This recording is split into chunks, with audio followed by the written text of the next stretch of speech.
Sadly, Esther Rolle of Good Times revealed Jimmie's death 1 week before. Esther Rolle was born at Pompano Beach, Florida, on November 8, 1920. She was born to Jonathan and Elizabeth Iris Rolle, Bahamian immigrants. Esther's parents were from Nassau, New Providence, Bahamas, which shaped her Caribbean identity and ancestry. Jonathan Rolle was a farmer, a profession that reflected the family's hard work and roots in rural and agricultural Bahamian culture. The couple moved to Florida after their marriage to find better chances and a new life in the U.S., like many Caribbean families at the time. Esther was the 10th of 18 children born to Jonathan and Elizabeth, a large family that generated a lively home and close sibling bond. Like Esther, her siblings Estelle Evans and Rosanna Carter became actors, reflecting a family that encouraged artistic skill and ambition. In such a huge and active family, Esther learned resilience, empathy, and a love of storytelling, which would later give her acting career authenticity and emotional depth. Esther Rolle attended Booker T. Washington High School in Miami, Florida, named after the famous African-American educator and leader. She graduated from Blanche Ely High School in Pompano Beach, her hometown. Her ambitious college career reflected her intellectual curiosity. She attended Spelman College in Atlanta, Georgia, a top historically black women's college with outstanding academics and culture. This early college experience fostered discipline and cultural pride. Rolle moved to arts and cultural capital New York City to extend her academic horizons. She attended Hunter College in New York, a public liberal arts college with a diverse student body. Her desire to learn and experience the arts led her to the New School, known for its revolutionary approach to teaching and emphasis on creativity. She studied drama at Yale University in New Haven, Connecticut, one of the nation's top institutions. Rolle's academic journey through top colleges showed her dedication to her trade and intellectual advancement. For years, Esther worked a typical day job in New York City's garment sector to support herself while studying. She gained personal knowledge of working-class issues that she would later use to her acting, especially when playing powerful, realistic characters who resonated with regular people. Working in the garment sector by day and performing and dancing by night shows her passion and perseverance. Dance launched Esther Rolle's career. Shagalo Oloba, Asadeta de Fora's dancing ensemble, became the Federal Theater African Dancing Ensemble. Asadeta de Fora pioneered African dance and culture in America. Rolle's troupe involvement showed her passion for African culture. Rolle became the troupe's director in 1960, cementing her role as a cultural ambassador for African and African-American dance. She gained famous for her tremendous presence on the New York stage in her acting debut. The Blacks, a pioneering Jean Genet drama about race, power, and identity, was her New York stage debut in 1962. This show was notable for its subject and for Rolle's advancement as a serious actress during a time when black performers had few opportunities. Rolle worked with Hooks and the Negro Ensemble Company often, a renowned theater company that produces African-American plays. Through these collaborations, she participated in highly praised plays including The Crucible and Blues for Mr. Charlie, which challenged social standards and addressed injustice. With her appearance as Miss Mabel in Melvin Van Peebles' 1972 Broadway musical Don't Play Us Cheap, Rolle gained theatrical fame. Rolle reprised her part in the 1973 film adaptation of the musical, which merged African-American vernacular culture with socially conscious themes. She became influential in black theater and film during this time. Her 1977 performance as Lady Macbeth in Orson Welles' Haitian-influenced Macbeth at Manhattan's Henry Street New Federal Theater was another highlight of her stage career. This creative adaptation of the traditional tragedy added Caribbean themes, demonstrating characters' adaptability and dedication to varied stories. Esther Rolle is best known for playing Florida Evans in two 1970s sitcoms that became cultural classics. Florida Evans debuted as Maude Finley's housekeeper on Norman Lear's landmark sitcom Maude. Florida Evans' successful role led to her own sitcom, Good Times, about her family's tribulations in a Chicago housing project. Its realistic portrayal of African-American family life, societal difficulties, and economic challenges made this show important. Rolle's representation of Florida was forceful, grounded, and dignified, gaining her fame.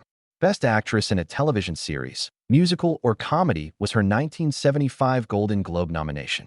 Rolle demanded James Evans, played by John Amos, as her father in Good Times. Rolle battled hard for James to be part of the family, believing in the value of portraying a two-parent household despite James being 19 years younger than Rolle. At a time when many TV shows showed black families without dads, this was a controversial attitude. Rolle also spoke out regarding the show's direction and themes. She criticized the JJ obsession. She thought Jimmie Walker's Evans trivialized serious social issues and damaged the show's purpose. Her strong beliefs caused conflicts behind the scenes. John Amos, who shared Rowley's worries, was fired after the third season, and Rolle resigned when her contract expired, but she returned for the final season. Beyond fun, Rolle appeared in TV movies and guest roles. She won an Emmy for Outstanding Supporting Actress in a miniseries or movie in 1979 for her role in Summer of My German Soldier, a powerful World War II TV movie about racism and friendship. Her ability to convey profound emotional depth in challenging roles was widely praised. She guest starred in The Incredible Hulk's Behind the Wheel as a taxi cab owner. Her short guest appearances showed her warmth and genuineness. A 1990s edition of RuPaul's VH1 talk show included Rolle as a surprise guest with her Maude co-star B. Arthur. Since they hadn't seen each other in years, the actress's emotional reunion showed their early career links. Rolle also appeared in Psychic Hotline commercials, where her tagline, "Tell them Esther sent you," became a pop culture trend. In 1975, Esther Rolle released The Garden of My Mind, a musical CD that showed her versatility and ambition to create beyond acting. Her cinematic debut was a brief, uncredited appearance in To Kill a Mockingbird, a 1962 adaptation of Harper Lee's novel about Southern racial injustice. Her sister Estelle Evans also appeared in this picture, a rare family connection in filmmaking. Rolle added to her resume with appearances in Gordon Parks' innovative depiction of Black life, The Learning Tree, 1969. Her 1964 portrayal in Nothing But a Man was a career milestone, an independent film respected for its realistic depiction of Black working-class issues. Rowley starred in several made-for-TV movies and features after her TV breakthrough, including Driving Miss Daisy and My Fellow Americans.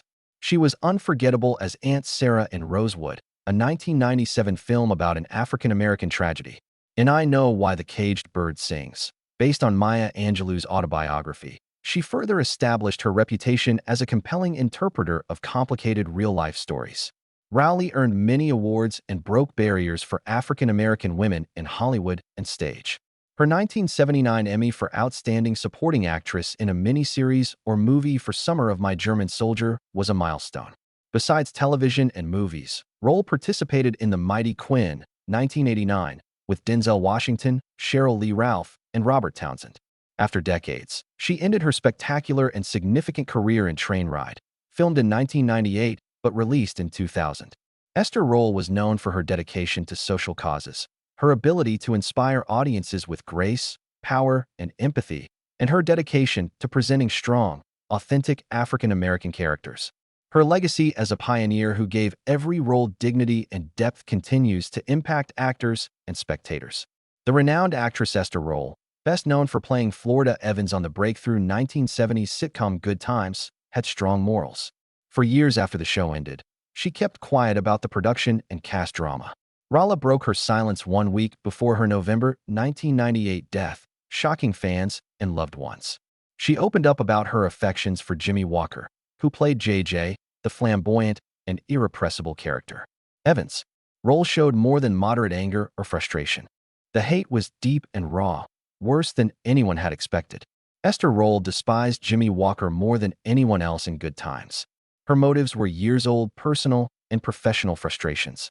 It was more than a personality or creative clash, but a bitter and persistent bitterness that shaped her show experience and memories of those years. Esther hated Jimmie for many reasons.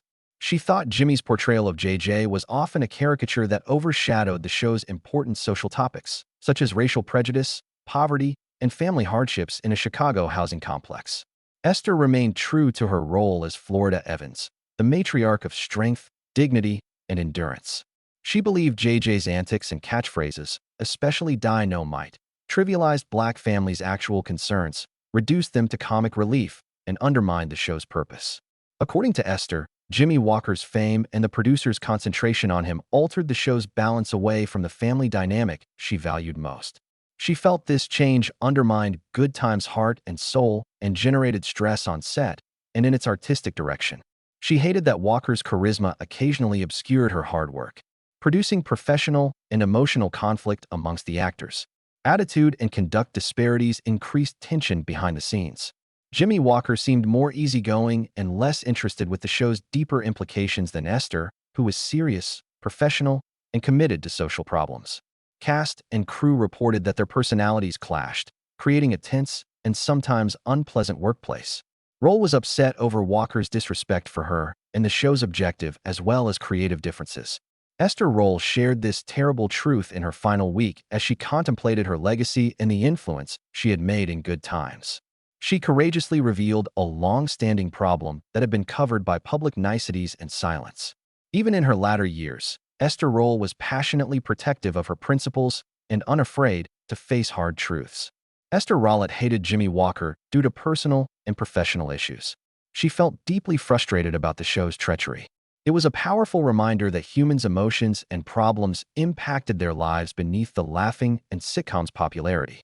Her closing statements demonstrate the complexities of entertainment business relationships and the cost of integrity in difficult situations.